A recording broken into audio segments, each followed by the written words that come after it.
You're listening to Storage Nerds Podcast, where we unravel the best-kept secret of the real estate investing world, the storage industry. Join the grassroots guru in self-storage, Stacy Rossetti, in insightful discussions about finding, funding, and running these spaces, allowing you to yield the highest returns possible. Get your foot in the door on self-storage and discover how to properly purchase facilities, negotiate with sellers, and close the deal without worries. Start unpacking that investment wisdom with Stacy right now.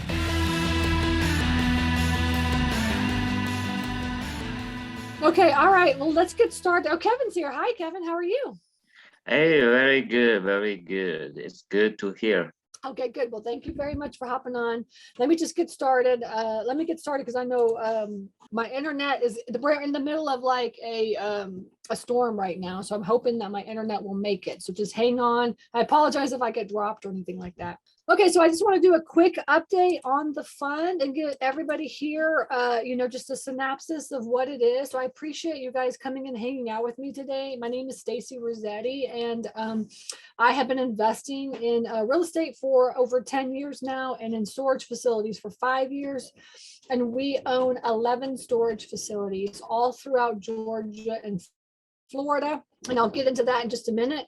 And I just wanted to kind of just welcome everybody and thank you so much for coming to listen in on me. I pitch this fund every single Monday evening. So I tell everybody that is listening now, if you decide to invest with us, then at any time that you want, you can hop on every Monday.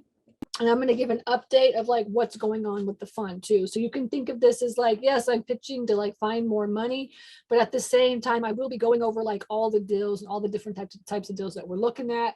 We have under contract or any changes or update for the fund as well too. So this will just be like the weekly update meeting for all the investors as well too. So I've been pitching now for about 2 months. I launched the fund in February, and I'm pitching to everybody to get everybody to at least listen to me and see if there's a way that we can work together. Okay. Now this fund, it's called the Self-Storage Fund of America. It's a 506C Reg D fund, right?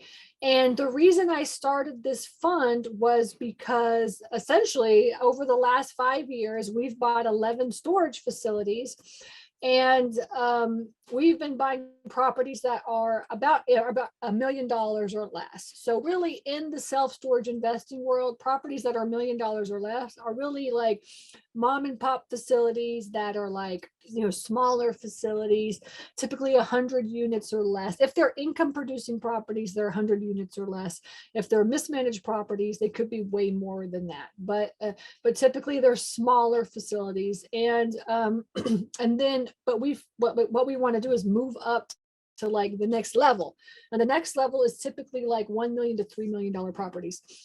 This fund was created so that we can buy these like $1 million to $3 million properties. And so that's what we're doing is I have a whole team, an acquisitions team that out there looking for deals that we can buy for the fund. And we are looking in Georgia, Florida, and Alabama, and then as of right now, Texas. Those are kind of the main areas, and we'll add Mississippi to it, and we'll probably just go along the like from Texas along the 10 and the 20 all the way into Georgia and Florida. And we may go up into the Carolinas. We'll just have to see kind of, how it's going. For right now, we're really not having a hard time finding deals. And I'm going to tell you about the deal that we've got under contract right now that we're going to be hopefully purchasing for using this deal for the first deal in our fund. And that's a very good deal to start with. So I'm going to go over that as well too. So today, I just wanted to introduce myself to you and who we are and like who my team is. And then also we'll get into the fund and kind of what the fund entails and like the terms of the fund. And then I'll get into the deal that we have under contract and that we're working to find money for right now. Okay, so that's kind of the goal for today. Okay, so yeah, so real fast, if you want to check me out or check my team out, you can always go to misslillians.com. So let me share this with you. It's I'll move this out of the way, not this one. Let me share this with you. So if you go to misslillians.com, you'll be able to see all of the facilities that we own throughout Georgia. These are all in Georgia, and then in Florida, we have the 2, okay? The facility that we have in our contract that we want to buy in the fund, the very first facility, is in Florida, all right? And I'm going to get into that in just a second. And so I want to just let you know that if you wanted to check us out, you're more than welcome to check us out. It's here, and it's just Miss Lillian's Self-Storage. Now, the fund is completely separate from Miss Lillian's Self-Storage. So Miss Lillian's Self-Storage is like me, my husband, we own all these facilities, we manage them. We're completely vertically integrated, right? So we have internally, we have an acquisitions team that is going out and finding facilities for us to buy. And then we also have a property management company, of internal property management company that manages all of our facilities. Okay. What's going to happen with the fund is that what's happening with the fund is that this acquisitions team and this property management team that we have are essentially just being taken out of Miss Lillian's, and they're now going to be falling under a different company. And that company, and then we are going to be hiring these companies to find facilities for the fund. All right, so hang on, I'm gonna Warren just a second. Okay, so yeah, so now we have we have a acquisitions team. Chris is not here tonight, he leads that. And then we have the property management team, which is my husband Pete, and he leads that and he manages that, right? So the way we set our company up is like find them, fund them, run them. Finding them is my acquisitions manager, Chris. And then underneath him, he has a whole bunch of different acquisition specialists that are like calling owners and talking to owners and like talking to, calling, building lists, and then calling owners and talking to them, and then really kind of managing the deal and just making sure that Chris has all the information that he needs in order to look at the deal, and to do all the underwriting and stuff. So that's really kind of how our acquisitions team works. And then on top of that, we have Pete, and underneath him, we have our whole property management team. And our property management team now manages, over 1,000 doors, and will also be hired to manage the fund, the deals that we buy in the fund for Self-Storage Fund of America. Okay. Now the fund, the way the fund is set up is we want to I'm trying to raise $8 million, almost $8 million, like $7.8 million. Okay. And then every single deal that we find will have a close, and you'll be able to, as an investor, invest in that deal. So it's kind of sort of like syndicating within the fund. But what's going to happen is that money that you put into the fund will stay into the fund for 5 years. Okay, so, and the minimum is $25,000. And I'll show you the presentation. I'll go over the numbers and I'll show you the presentation in just a second. But the minimum is $25,000. So let's just say that you invest $25,000. That $25,000 will be put into the fund and stay into the fund for the next 5 years. All right, but it will be used to close the very next deal, the deal that we have. Right. So if you put the $25,000 in, we'll be able to close on our first deal. And then you will get a percentage, right? Depending on how much that you put into the deal, you will get a percentage of that deal, okay? And then you will get the gain or the distribution on that deal as it comes out on a quarterly basis. And then if we decide to sell it, whenever we decide to sell it, you'll get that distribution on that $25,000, okay? So it's really crowdfunding at its finest, and we're trying to pull as many people as we can, fund together so that we can go out and buy these facilities. These facilities are between $1 and $3 million. Okay. And they are going to be either like income producing properties, so properties that are making money, but they are not like properties that are making the amount of money that they should be making, which is like the one that we're going to buy right now. And I'm going to show you It's making about $150,000 a year, and it should be making $250,000 a year, but the owner has not raised the rate since before COVID. Okay, so that's kind of one of the types of properties that we buy. Another type of property that we buy is mismanaged facilities, like severely mismanaged facilities. So for instance, like we have one right now that we're trying to get under contract that's like it's 25% full. And see what happened on this one is very interesting. See, the owner had it listed as 25% full. He wants $1 million for it. It's worth probably about $2.5 million, maybe to $3 million. He wants $1 million for it. But the issue is, and what happens is it's like this, the sweet spot in the industry from like $1 to $3 million, where when it's 25% full, there's no bank that's going to fund this deal. No bank at all. Okay.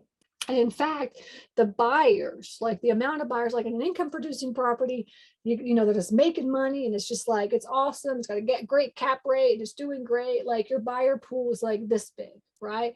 But then as you start getting into like mismanaged facilities, your buyer pool just gets smaller and smaller, because the truth is that in order to buy a mismanaged facility, you have to raise the money. You have to raise the money because no bank is going to fund the deal, because it can't prove that it can make that much money, right? So it's $1 million. And, you know, so it's going to cost so much money for the first year to come out of pocket, to stabilize it, to get it leased up, to get it marketed.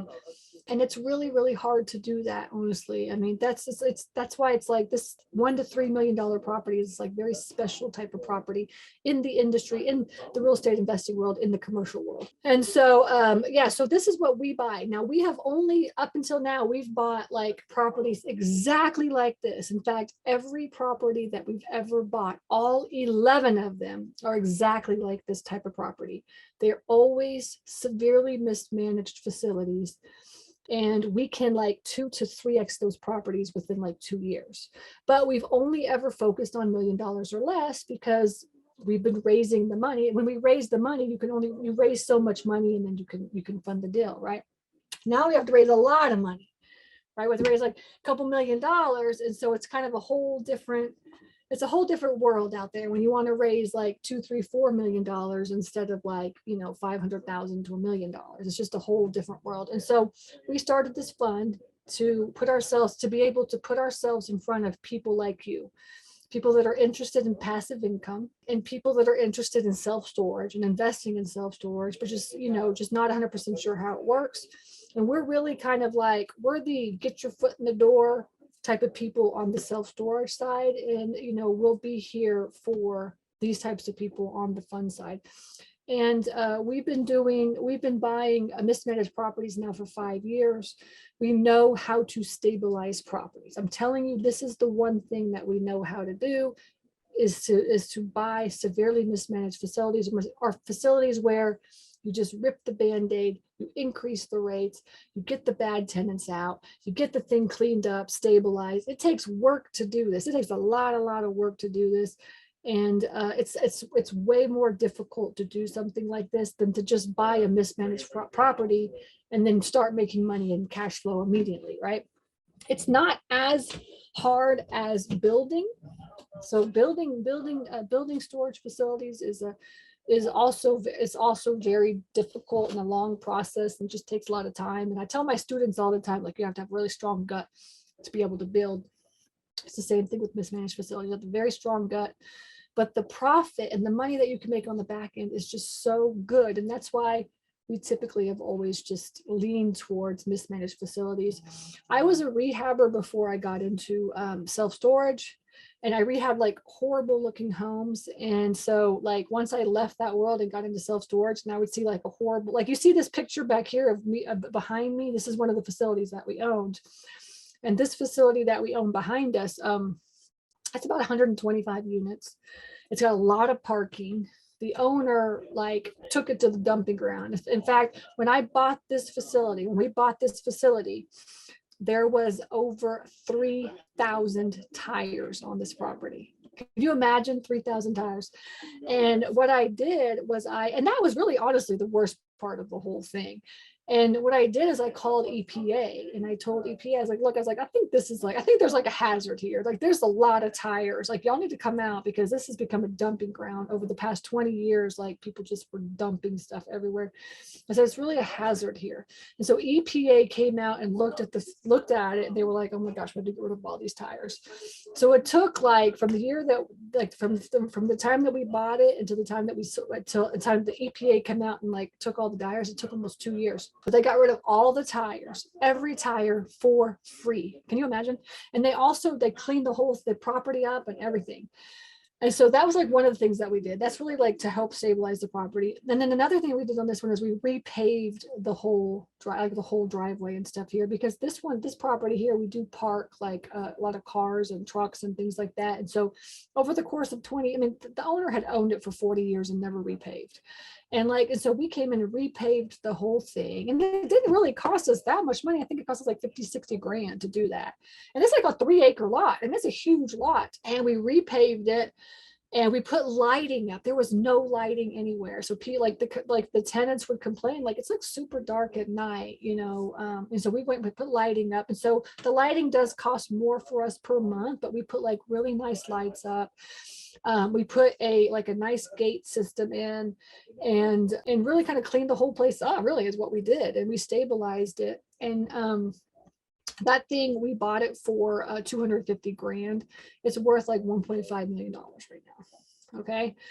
So we're going to take that same concept, but we're going to apply it to this like middle sweet spot area where we're going to buy like $1 million to $3 million properties that are severely mismanaged or have not like been managed properly in the past couple of years, which there are a plethora of facilities out there like this. Because what happened is, like, during COVID, people really got scared in increasing the rates. Mom and pops that have really no idea how to like manage properties and stuff and run their business like a business, they run it like a hobby instead of a business. They really have not raised their rates. A lot of people have not, even in primary, secondary, and tertiary, all markets, they have not raised the rates. And so we're going to take the same concept and we're going to stabilize it, clean it up if it needs to or not, and then share the profits with everybody that comes in and works with us. Okay, so that's really kind of how it works. So yeah, so let me just show you a couple of things before we get into the deal that we want to buy right now. And we are actually now have the deal, and we need to show the bank, like we're talking to a bank and we're talking to the seller. We need to show money that we have money in order to get a loan on the bank. So I'm actually asking not only for commitments, but actually for for you guys to help us to put money into the account so we can show this to our bank. And this property is in Pensacola. Pensacola is where it's at. Now we already have 2 properties like in the Panhandle. So for us, adding another, we actually not only have Pensacola that we're working on right now, we have another one right, not near it, but in the city over. We have one that we're working on, almost getting under contract as well too. Actually, we're having a lot of luck in the Panhandle area. Shh, don't tell anybody, okay? And so we're going to be really focusing on the Panhandle and then some of like Southern Georgia, because we're having a lot of luck in this area. And actually Northern Georgia, we're having really a lot of luck as well too. So so you'll hear me finding facilities a lot in like the Northern Georgia area and then in the Panhandle of Florida as well. Okay. And also we're having a lot of luck too in Alabama. So we're looking in Alabama right now as well. So so you'll be hearing about that too. This is the website. It's the self-storagefundofamerica.com. Okay, so this is where you'd come. Now we have to give you access to the portal, right? So you'll come in and you're going to just set up an account here if you have not already, and then we will give you access to the portal. So if you guys could please do that, I would really appreciate it. And then once you get access to the portal, then what will happen is you're going to have a page that looks like this, and it's just going to talk about the offering, right? And the subscription documents are here. So once you upgrade to investor access, you'll have access to the subscription documents. You'll be able to read the PPM right here in the account as well too. So under view PPM or under, and it will just pop up. It'll pop up for you as well too, but you can see it in the book form, and you can look through the book and you could check out the PPM right here. It gives you a list of like all the properties that we've invested in over the last 10 years as well as like all the information about the offering. So I just want to let you guys know, as you scroll through, you'll see like there's case studies, there's like an analysis here. And then, you know, more information about the offering. Here's a list of every property that we've invested in the last 10 years. We've done over $20 million in transactions. My husband and I on our own. All right. So this fund is the very first fund that we've done, but we have done $20 million in transactions for the last 10 years. Okay. And so you'll see all that. And then, you know, and then as you scroll through here as well, I just want to just kind of let y'all know the operating agreement is in here somewhere as well. Let's see if we can pull that up. Here's the operating agreement. It'll come in and you can read the operating agreement. So I just want to make sure, you know, that's there. It's 100 pages. So it's a lot of, it's a lot of stuff to look at. And another thing I was going to say too, is if you really want to just hop on a meeting with me and just go over any questions that you have, please feel free. I've opened up all my Tuesdays. So I do have, I think like 2 or 3 more openings tomorrow in the afternoon. If you're interested in just hopping on a call and going over everything, ask me any questions that you want as well. Okay. But the operating agreement is here. And let's see what else. Anything that you think you need will be right here in the PPM. I think that's it after the operating agreement, but we'll just scroll through and check real fast. It's all signed. Yeah, so it's the signed operating agreement. Any other documents that we sign are all right here for the PPM. Everything's here. Okay, so you could take a look at it. And then also under documents right here, there is supporting documents. So this is where you'll get, like, if you decide to work with us, you'll get like quarterly and annual reports, right? All right here. Any financial documents will be here, but then all supporting documents will be here as well too. So we've already put in the deal analyzer, the case study in for the deal that we have under contract. And so I'm going to show that to y'all in just a second, but I just want you to know that that is all here. So you can look at the numbers and things here. We also put in an accreditation letter template, right? So because we've had a couple of people say, like, what does the template look like? What are you supposed to say and stuff? So we put like an example here of what one should say. And then we have the investor presentation right here that you can look at, and we'll go over that here in just a minute, and we'll have the steps to invest. Okay. Now let me pull this up too. I'm going to share my screen, and let's see, switch. I'm gonna do a new share and do this. Now a couple of people have asked me about, like, how do you become an accredited investor? And I don't want you to be like, freaked out about this, but essentially we made this little JPEG that we put in. Actually, Ariel, can you please put this into the supporting documents as well too when you get a chance? Okay, so they just have this. But you have to have an income of 200,000 individually, 300,000 with the spouse for the past 2 years, or you have to have a net worth of $1 million.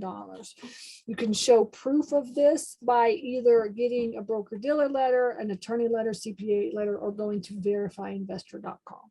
Okay, so yes, you have to be an accredited investor in order to invest in the fund. Now, if you're listening to this and you're like, I don't fit this criteria, but I really still want to like work with Stacy, then essentially let me know, because we always have other deals and stuff that we're working on. Like right now we have one deal that the owner wants to owner finance on.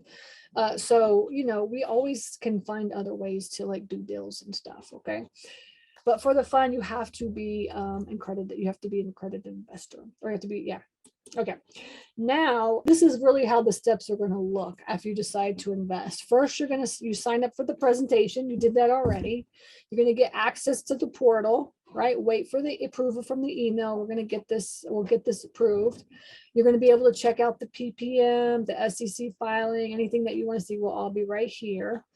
And then you're going to sign up for a Zoom meeting if you want to chat with me and ask me any questions about the fund or anything. You're going to upgrade your account to the investor portal, and you're going to wait for that approval. We have to approve this as well. And then you're going to make a commitment of $25,000 or more. You get verified as an investor, and you upload your accreditation documents. You'll upload the subscription, and then you'll wire money into the account, and you'll get paid quarterly distributions. Okay, I just want to show this to you just in case you've not invested in a fund or anything like that before. Like, we will help you through the process. It's kind of a lengthy process, but I just want to let you know that we will help you. And if you have any questions or anything like that. Okay, now back to the dashboard. So once you say, yes, I do want to invest, this is again where you're going to find the subscription documents right here. So this is where you will, if you are, wiring money as individual, or if you're wiring money as from a custodian, like from like a 401k or anything like this, or if you're doing something through a company. So whichever one of these that you fall under is whatever subscription that you're going to be signing. All right. And the subscriptions are long, lengthy. You have a couple of things that you have to fill out. This is where you're going to put your bank information. So we have all that bank information from you so that we can keep track of that in our fund. And here's where you're going to upload your accreditation letter. And then this is where you'll get here to show you and walk you through.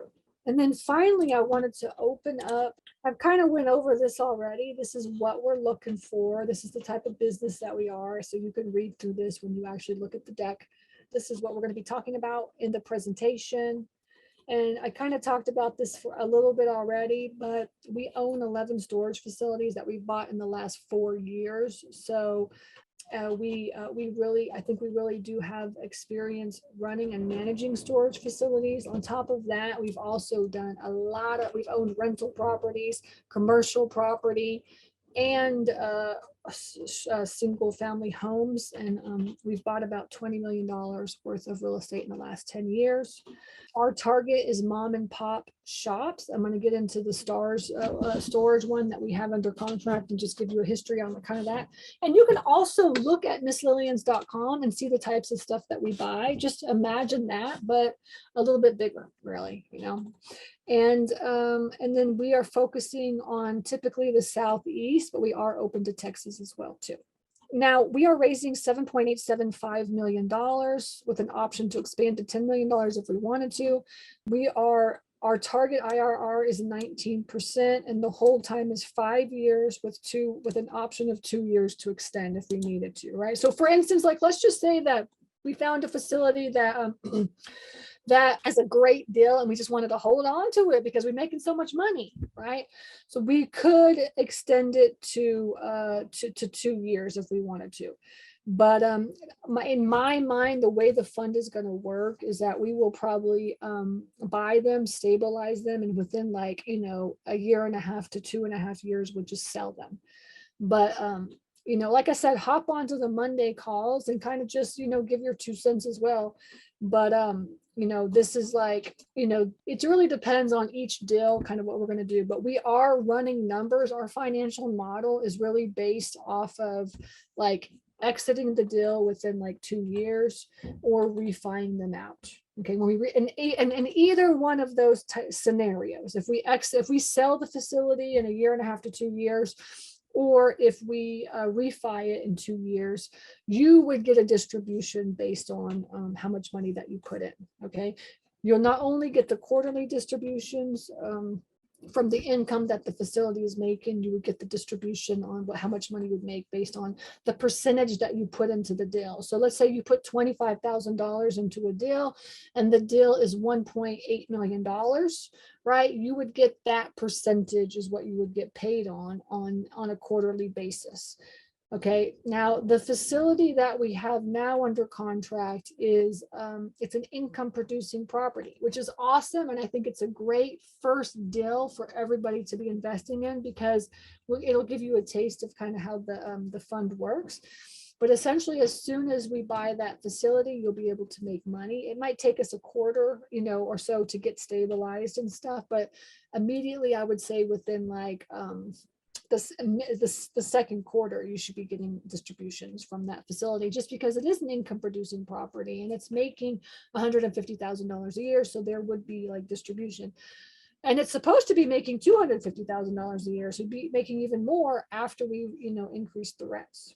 Okay, so like I said, the point of this is just so you know that we're running numbers based off of being able to sell the facility in 2 years or refine it out in 2 years. But maybe it's a totally awesome deal that we find and we want to hold on to it for a little bit longer, because it is giving like awesome distributions to our investors. Okay, and then the preferred return is 10%, so you'll be making 10% on your money. The first hurdle is 80% to investors and 20% to us. It's a sponsor promote, right? Now, that first hurdle is 15%, up to 15%, right? So from 10% to 15%, we get to get that 20% sponsor. So up to 10%, we do not make any. We personally, me and my husband, do not make any money on the deal until we hit that 10% IRR. After 10%, right, we'll be able to get the 20% promote. So the incentive for the hurdle is for us to be pushing the IRR as high as we possibly can. Okay.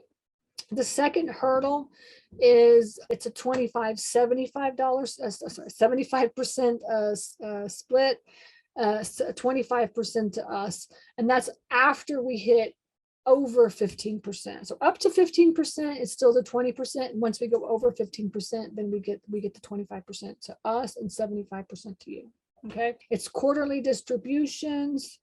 And let's see. And then also another thing is we are putting some of our own money into the game as well too. And a lot of funds don't, the managers don't do that. So we will be putting our own money into the game, 4%. And we will do that at every closing. We will come up with our own money and put that money depending on what the closing is. Okay. So our first closing would be like the $1.8 million that we're going to buy for this facility. And then we will come up with I think it's $80,000 that we have to come up with to put into the deal. And then I'm sorry if it's loud, but we're like in the middle of a storm right now, so I apologize for that. And then the 20% sponsor promote is after the 10% preferred return, right, up to 15% IRR distribution. Okay, and then after 15%, it's 25%. So I've had a couple people ask me about that, so I just want to make it clear. Okay. And you can ask any questions that you want if you have any questions, okay? And then the minimum investment is $25,000. It's an accredited. You have to be an accredited investor. The offering type is a Reg D. And again, so now up to 10%, right? Up to 10%. It's a split between the investor and the co-invest. We are going to put 4% in and you guys get 96%. All right. And our promote is 0. So we don't make any money on our promote. We will make money on the money that we put into the deal. Right. So, but we won't make any money, any extra money. All right. From 10% to 15%, the split is 76, 4, and 20. Okay. So 20% 20% promote to us. And then the 4% is the money that we put into the deal, and the 76% is the to you guys, to the investors. After we hit the 15% IRR, right? Then there's a split of 71% to you, 4% to us, and 25% to us as the promote. All right, so co-invest and promote. Okay, I hope that makes sense. Any questions on that? Just unmute yourself and ask your questions. All right. I'm trying to explain it as clearly as I can. I was thinking in my mind, there's very few management fees. We tried to make this fund like super competitive because we looked at all the funds out there in the industry, and it's our first fund. So we really want to just gain your trust and show you what we can do. So essentially the management fee is 0.625%. And the acquisitions fee and the management fee is a one-time fee per year, right? So every $1 million, we get $6,250. Okay. And then the acquisitions fee is 0.5% of the purchase price. And other than that, there's like a development fee if we decide to build on and like, add more units and things like that. But I would say probably most likely we will not find deals like this. We may find something where we need to add on, but the truth is like we're really more like stabilizing people. That's kind of how that's our mojo. So that's what we're going to be looking for. Okay, and I got into this. Our strategy is we hold them for 2 to 4 years. We're mom and pop. So I kind of got into this a little bit. And this is all about like how we are marketing, how we are mom and pop shops, where we're focusing on. So I kind of got into this a little bit. And then also we talked about this as well too. Why do you want to invest in storage, right? And why do you want to invest in the Southeast and Texas? Obviously, I mean, I'm telling y'all the truth is like the Southeast. I feel very, very blessed to already have owned storage facilities in this area. We own 11. And the truth is that there's really not all the bigger players. They're all coming here now. And so we kind of already got our foot in the door and we know the market very well. In fact, I know like Florida and Georgia like the back of my hand, and we're learning Alabama right now. So I think I kind of have a heads up, but the truth is that you need money in order to buy bigger deals. And so that's why we're here trying to pitch to everybody. And then here, yeah, so these are the types of facilities that we're looking for, 15 to 45,000 square feet in the areas that we talked about. We are like completely virtual. We are 100% completely virtual. Well, I wouldn't say 100%. I would say like we have a boots on the ground person that basically goes out twice a month to each of our facilities and checks on the facilities and manages it, overlocks it, unoverlocks it, does all the maintenance. But that's it. Essentially, people go to our website. They call us to rent. I mean, everything is done like 24/7 on the phone. We do have phone support that answers the phone 24/7. That's three different people that answer our phones. And we have lock systems. We move everybody in without even meeting them. In fact, we haven't met any tenants in years. All right. So nobody's met us. And in fact, not since the very first facility. The very first facility that we owned, we didn't know what we were doing. And so we were always going out and meeting tenants, getting them to sign contracts. And then we slowly learned over the course of owning that thing that, you could really just run this completely virtual. And the truth is that I'm so glad that we figured that out way before even COVID started, because the truth is COVID really is what made everything virtual. When COVID hit for us, we had literally no issues at all. All these mom and pop shops beforehand, they were just freaking out. I mean, a lot of them shut down. A lot of them were selling and stuff like this because they just didn't know how to go virtual and stuff. I mean, think about it. If you're like 70, 80 years old and you're owning a facility that you've had for 20, 30 years, I mean, do you really want to go virtual? No, right? Luckily, we had already been completely virtual. So when COVID happened, I mean, we had a handful of people that didn't want to pay their rent. But think about that. I mean, we had like maybe, I don't know, 20 people, 20 out of 1,000 doors that we had like 20 or 30 people that didn't want to pay, $50 a month or something like this, So we really we really felt very secure during COVID. And the reason why is because we were completely virtual. We've been virtual for the last like 4 years, pretty much 4 years. We've been completely virtual. So we already had that going, man. Now they call it contactless. And I'm like, man, we've been contactless. All right. Okay. Yeah. So we already talked about all this. Everything that we do is completely online. We do online payments. We offer tenant insurance. We do overlocks. We manage that all within like our boots on the ground person really kind of manages everything for us. And as we grow, we'll be adding more boots on the ground people. I mean, we have a North Georgia, a Central Georgia, and a South Georgia with the Panhandle. And as we grow and add more facilities, we'll just add more boots on the ground people. All right, good. Yes. And like I said, we have a lot of facilities that we're looking at right now. We have an acquisitions department that is just on fire right now. And, and we're really trying to get out there and find really good deals to put into the fund. And so we're just out pitching and trying to find as much money as we possibly can right now. This is one of the case studies that's in the report and in the deck that you guys can go through. But really what I wanted to do for the last couple minutes of the session is I wanted to go into the STARS facility that we are going to be hopefully buying, because we're trying to raise the money to do it, right? So, okay, yeah. Let me just show y'all this pictures. It's actually a very, very nice facility. In fact, there's like, look at how nice this thing. It's like brand new looking like facility. There's really not, there's actually 2 facilities and they're in Pensacola. And this is what it looks like. You can see it's like, it's got the asphalt. And here's the gates, and it's all fenced in. There's all security there. It has a kiosk, right? It has an old school kiosk where you can make your payments. This is the old school way of doing it. See, he hasn't even updated. Like, this is the old school way. And you know, these kiosks, they cost like 20 grand. It's like so much money. Can you imagine? We did not do it that way. I mean, essentially, we have everybody go online. There's no reason to have like a kiosk anymore.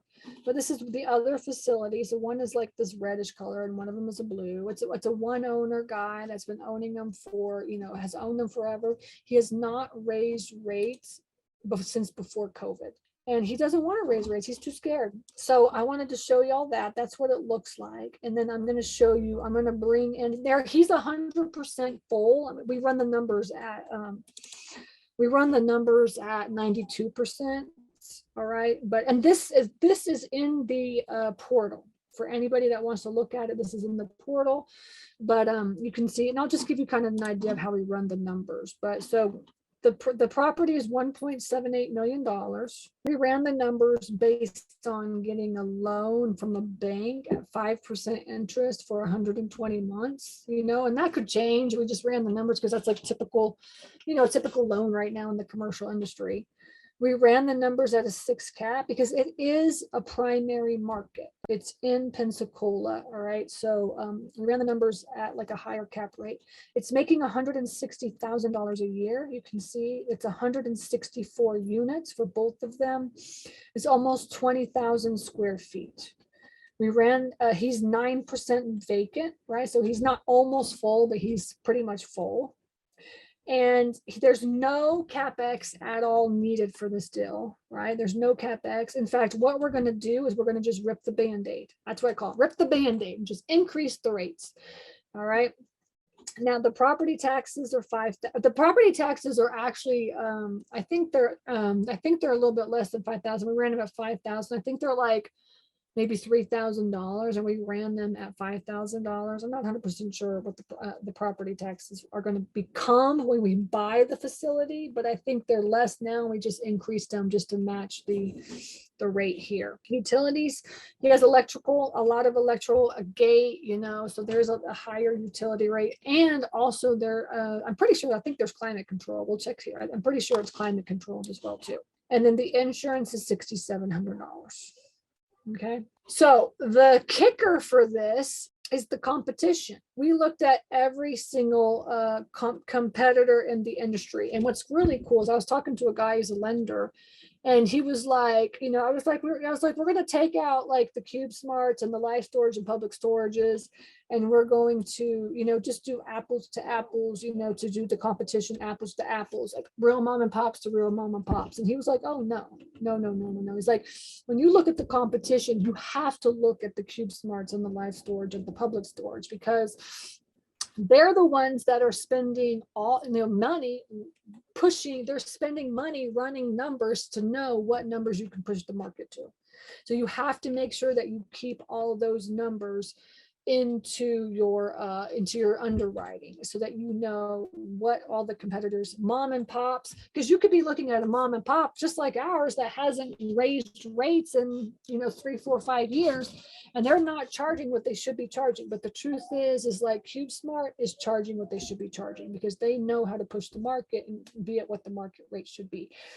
All right. So he said, you have to look at those. And I was like, man, that's so good. Yeah. Anyway, so as you can see, we looked at all the different, competitors in the area. And there is a lot of competitors, because it is like downtown Pensacola area, right? So that's where all the competitors are. But the good thing is that they're all full. We called every single one of these facilities, every single one of them, and they are all full. Isn't that crazy? And so you can see Simply Storage is charging 114, Life Storage is charging 110, and all the other ones were a little bit less, some 90s, some 70s. So this is really kind of what we do, is we really look at the competition, because the truth is like you have to be looking at what you can value add the property for, right? So we sat and looked at, like, for a 10 by 15 or a 10 by 20, CubeSmart is charging $350 for a 10 by 20, right? And which these are all, I'm pretty sure these are all air conditioned, if I remember, or some of them are air conditioned, I can't remember. But anyways, they're charging $347 and $253, 202. So basically what we do is we just come up with like the average price per square foot, right? And then from there, as you can see, we'll take this information and we will put it right into the very first sheet, which goes back to the info sheet. We came up with $1.20 per square foot. And actually the truth is like it's way higher than that, but we just wanted to be a little bit conservative on the prices, right? The Panhandle of Florida is just like a booming area that is a great market area that I think that a lot of people just are not touching. They're staying down in Tampa, they're going to Jacksonville, they're in the southern Florida, and they're in Orlando, but they're staying away from the Panhandle. But the truth is like that's like Florida, and the Panhandle of Florida is where the most affordable housing is right now, you know, so it's growing super rapidly. And so the market is just being pushed, and as you can see, he's getting right now, the owner's getting 74 cents a square foot. We picked $1.20 because we're actually looking at several other facilities in the area, in the Panhandle area, and just they're all the numbers are almost the same, but we just decided to stick to this to be conservative. Okay. But as you can see, just by increasing the rates from 74 cents to $1.20, we go from a 1.732 evaluation to a 3.4, right? So we're really taking it from a 6 cap to a 12 cap. And I'm going to tell you, within the next couple of years, we'll be able to sell this thing at better than a 6 cap.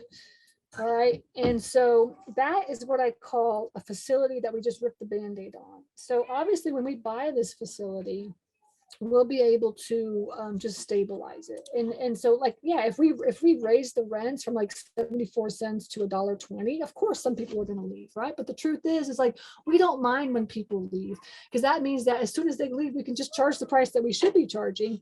And what we do is we do what's called revenue management and like dynamic pricing. And what that means is that like, when you only have a certain percentage of units available, that price is higher. So if you had 80% full and 20% vacant, your facility is at one price. And if you had 90% full and 10% vacant, your units are at a different price. And if you have 95% full and like 3 or 4 left, those prices of those units are like ridiculously high. And then if you have 1 left, that unit is like super duper high, like crazy. And so that's why you can get up to $350 for a 10 by 20 in Pensacola. And that's what CubeSmart is charging. But that's called like dynamic pricing and revenue management. And so we focus on that too. And we learned that quite a few years ago. And honestly, I'm telling you, like when you look at facility prices, like when you look at like the price, like if you go to like a CubeSmart and look at their prices, the price of their units are going to be like $85.27. All right. That means that they're doing dynamic pricing. That means that they're looking at their numbers. And if they're going by percentages, they're not just like, oh, I haven't done an increase in 3 months. Let me just increase it $10 or something like that. Like they don't do that. Like essentially it's all like, it's a 5% increase if you have 80% full, and 7% increase if it's 85, and a 10% if it's 90. And that's kind of how they run their numbers. And we learned how to do that many moons ago.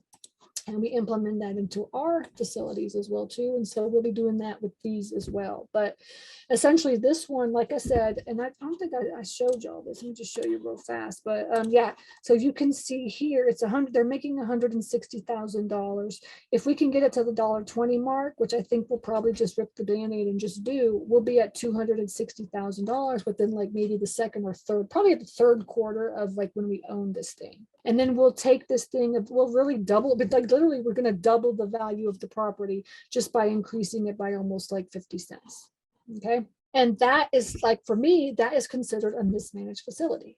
That really is considered a mismanaged facility to me. So it's not like 25% full or 50% full. It's full, but it's not being managed properly. All right. So those are the kinds of facilities that we're looking for, and as well as like severely mismanaged ones. Now, this facility here is going to be a great one for the first one because you'll be able to make money immediately, and it's already making money. Now, depending on what our NOI is going to be, if we go to a bank and get a loan, then obviously the NOI is going to be cheap. It's going to be lower than if we could just pay cash. I wish I had like $1.7 million to just go out and buy this thing cash. It'd be great because then we could all, share in that profit. If you know anybody that wants to invest in this fund, and we could go out and do that, that'd be awesome, right? But if I can't, then I'll use the money that I make right now as the down payment, and then we'll have a mortgage on the property, which is okay, because then we'll be able to leverage all the money that's coming in later to buy more facilities. Okay. Now this facility will be able to make money immediately on. You'll get a distribution within like, if not the first quarter, the second quarter. It's going to take us a little while to kind of like get stabilized and stuff.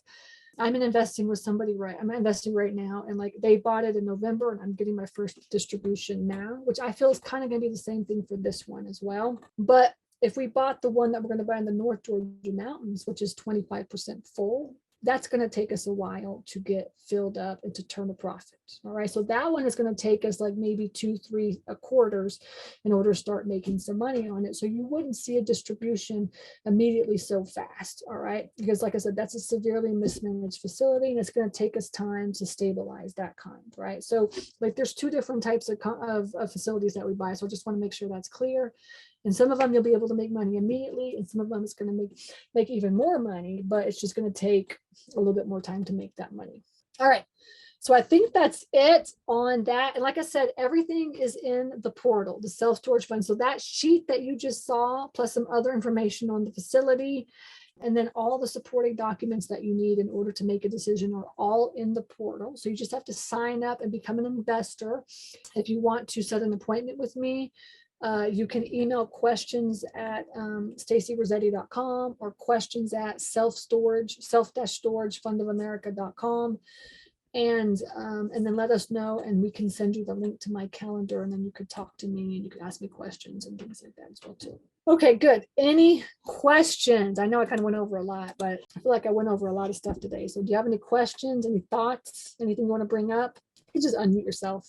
It's a meeting. It's meeting style, so I could just talk to you. And like I said, we are calling for people, like calling for commitment now. And then hopefully we're calling for money, because we got this thing, and I need some money in order to get this deal going. So we're looking for people that are willing to commit now and, put money into escrow for us. Exit strategy is going to be either to sell this, like this property that I just showed you, most likely we'll sell this thing within like 18 months to 2 years. I mean, it's going to take us like 6 months to a year to stabilize it. And then we'll work on getting that first P&L, balance sheet, tax return that we can show to sell. And then we'll just list this one and sell this one is what we will do. Okay. But it could be refining out, or it could be selling. Those are our two strategies that we're working on. Okay, good. Anything else? Any final questions? Okay. Well, I appreciate you guys listening in, and let me pitch and hear my spiel. And like I said, I'm here if you need anything at all, and just hop on a call. Tuesdays are open for all investors, so I can meet you. Okay. All right. Thank you very much for listening in, and I'll talk to you guys soon. Take care. Thank you for joining us for this episode of Storage Nerds. Hope this informative conversation inspired you to go out there and jump into this highly profitable business venture that people rarely talk about. Get more tips on storage space investing at www.stacyrossetti.com. Don't forget to subscribe to the show and leave a rating. Together, let's build that thriving passive income one storage space at a time. Until next time.